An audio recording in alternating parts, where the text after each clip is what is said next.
Começamos com uma notícia boa para a Ucrânia, que não registrou qualquer ataque de drones russos durante a última noite. Isto acontece pela primeira vez desde que foi anunciado um acordo destinado a proibir ataques às infraestruturas energéticas do país. O chefe do Conselho de Segurança Nacional do Centro de Combate à Desinformação da Ucrânia partilhou a partir do Telegram que não houve drones de ataque e que vão continuar vigilantes até que isso não signifique nada. O canal da Força Aérea Ucraniana, que habitualmente reporta a chegada de drones kamikazes Shahed que a Rússia adquiriu ao Irão, também confirmou que nas últimas horas não houve nenhuma incursão de drones russos no espaço aéreo. A ausência de ataques é um marco significativo desde o início do conflito e desde o compromisso da Rússia em março de não atacar mais as infraestruturas energéticas ucranianas. O presidente dos Estados Unidos da América, Donald Trump, alertou Vladimir Putin, ameaçando aplicar tarifas adicionais sobre as exportações de petróleo caso as hostilidades não cedessem. Israel quer usar a pressão militar para que o Hamas perca força e decida pela libertação dos reféns. Segundo a imprensa internacional, a proposta de Israel prevê uma trégua de 40 dias. Nesta imagem, divulgada hoje pelo Exército de Israel, é possível ver o momento em que um túnel de 1 quilômetro, aberto pelos terroristas do Hamas, é destruído no norte da faixa de Gaza. As forças de defesa israelenses enviaram alertas para que moradores em Rafah, no sul do território, deixem a região porque estão previstas novas ações contra alvos terroristas. Israel quer usar a pressão militar para que o Hamas perca força e decida pela libertação dos reféns. Segundo a imprensa internacional, a proposta de Israel prevê uma trégua de 40 dias. No primeiro dia, 11 reféns seriam libertados em troca de prisioneiros palestinos. No quinto dia, o Hamas teria que detalhar a situação de todos os sequestrados. E no 10º dia, 16 corpos de israelenses mortos em cativeiro seriam entregues a Israel. Durante o período da trégua, aconteceriam as negociações para a próxima fase. O premier israelense, Benjamin Netanyahu, afirmou que a fase final da guerra deve envolver a entrega de armas pelo Hamas e a adoção do plano de saída voluntária proposto pelo presidente Donald Trump.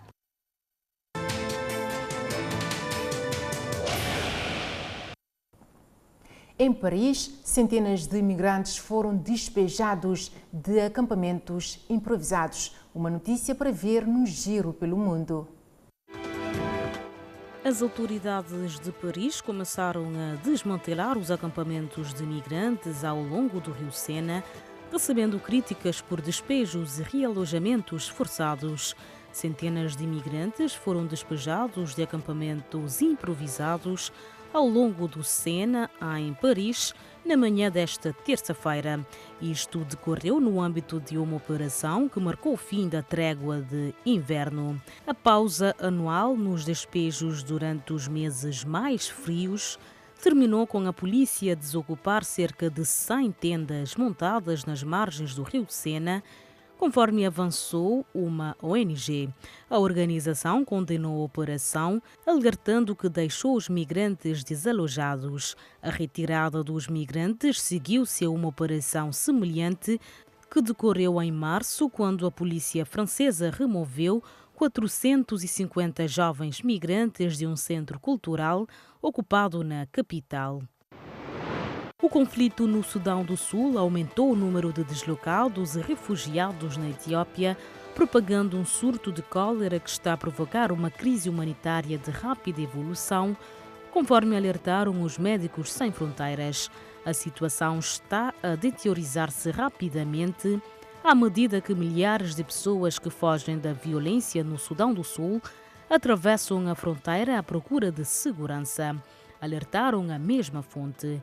Na fronteira entre o Sudão do Sul e a Etiópia, surgiu um campo quase de um dia para o outro, com mais de 6.500 recém-chegados, segundo os administradores locais, muitos deles mulheres, crianças e idosos, indicou a organização. A organização médica está a tratar de pessoas feridas e abriu também centros de cólera noutras regiões, onde se verificou um aumento dos casos. O primeiro-ministro britânico apelou à comunidade internacional para que se una para eliminar de uma vez por todas as redes de tráfico humano durante uma cimeira em Londres, com 40 países representados. Só podemos eliminar as redes de tráfico humano de uma vez por todas se trabalharmos em conjunto, porque estas redes exploram as fraturas entre as nossas instituições, colocando nação contra nação, afirmou no início da Cimeira Internacional, a primeira do género, conforme indicou o governo britânico. Ainda o mesmo defendeu a necessidade de unir os recursos, partilhar informações e táticas e combater o problema na totalidade, em todas as fases do percurso dos migrantes, desde a origem até aos países de chegada.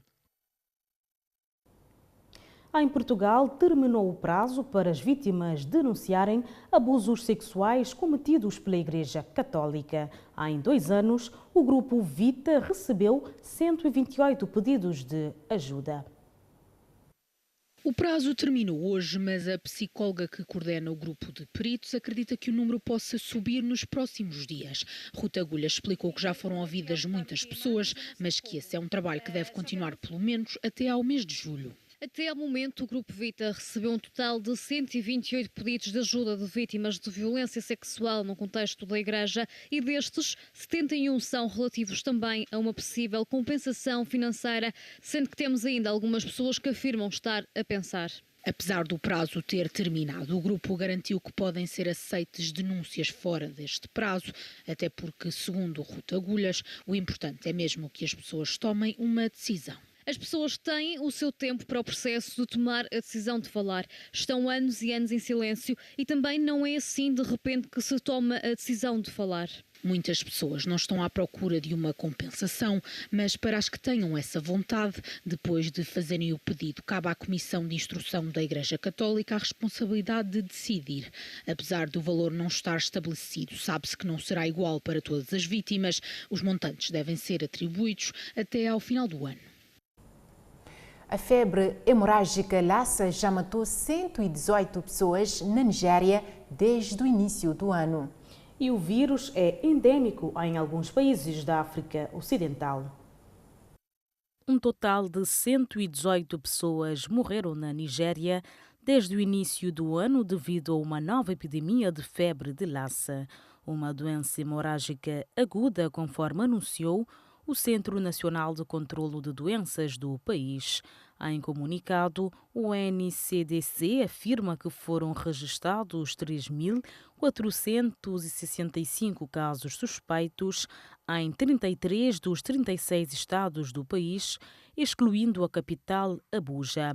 Destes 645 casos foram confirmados e registrados 118 mortos, uma taxa de mortalidade de 18,3%. A NCDC intensificou as medidas de controlo, enviando equipas de resposta rápida para 10 estados com elevada incidência de casos. O vírus de Lassa, que é normalmente transportado e transmitido por roedores, é endêmico em alguns países da África Ocidental. A febre tem um período de incubação de 6 dias a 3 semanas e os sintomas incluem dores de cabeça, náuseas, vômitos ou diarreia. A transmissão pode ocorrer de pessoa para pessoa, mesmo em ambientes hospitalares, sem medidas de controlo de infecções.